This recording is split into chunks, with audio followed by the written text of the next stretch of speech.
Setiap hari, tangan kita melakukan keajaiban. Dengan satu sentuhan, kita bisa menonton video, memesan makanan favorit, bahkan mengirim pesan romantis. Semuanya berkat selembar kaca di genggaman kita.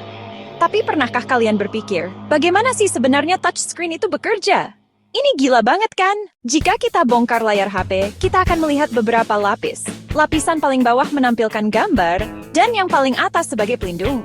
Nah, kunci rahasia touchscreen ada di lapisan tengah. Lapisan ini berisi kawat-kawat super tipis yang dialiri arus listrik, tersusun seperti jaring. Ketika kawat-kawat ini saling bertumpuk, mereka membentuk kotak-kotak kecil. Sudut-sudut di kotak inilah yang punya kemampuan spesial. Mereka bisa bereaksi jika disentuh oleh benda yang bisa mengalirkan listrik, seperti jari kita. Dengan mendeteksi interaksi ini, sistem di HP langsung tahu bagian mana yang disentuh dan memberikan respon yang sesuai. Tapi kenapa jari kita bisa mengalirkan listrik? Tubuh kita itu unik.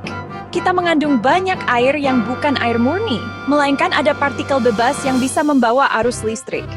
Itulah kenapa kita bisa kesetrum, atau kenapa HP kita tidak bereaksi saat kita memakai sarung tangan tebal, karena sarung tangan tidak bisa mengalirkan listrik. Namun ada kisah menarik dari Korea. Saat musim dingin, banyak warga membeli sosis untuk menyentuh layar HP mereka. Ternyata, sosis juga mengandung bahan yang bisa mengalirkan listrik, sama seperti jari. Sungguh cerdik! Tapi bagaimana dengan touchscreen besar yang sering kita temui di ATM atau stasiun?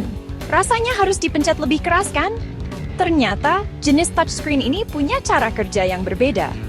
Touchscreen jenis ini tidak dialiri listrik di awal. Di dalamnya hanya ada dua lapisan tipis, lapisan atas dari plastik lentur dan lapisan bawah dari kaca. Keduanya dilapisi cairan penghantar listrik dan dipisahkan oleh celah yang sangat tipis.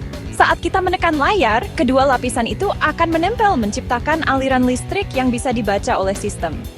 Karena mengandalkan tekanan, kita memang harus lebih berusaha saat menekannya.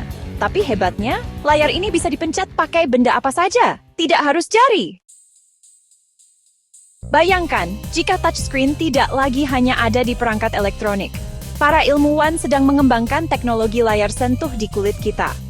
Dengan memasang chip kecil, chip ini bisa membaca getaran unik yang dihasilkan tubuh setiap kali kita menyentuh bagian tertentu.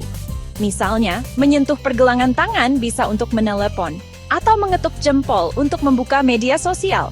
Di masa depan, mungkin saja kita bisa menonton YouTube hanya dengan menepuk punggung teman. Nah, sekarang kita tahu bagaimana touchscreen bekerja. Jadi, lain kali saat mencuci tangan, jauhkan HP dari air. Ya, siapa tahu nanti malah kepencet sesuatu yang aneh-aneh. Terima kasih sudah menonton.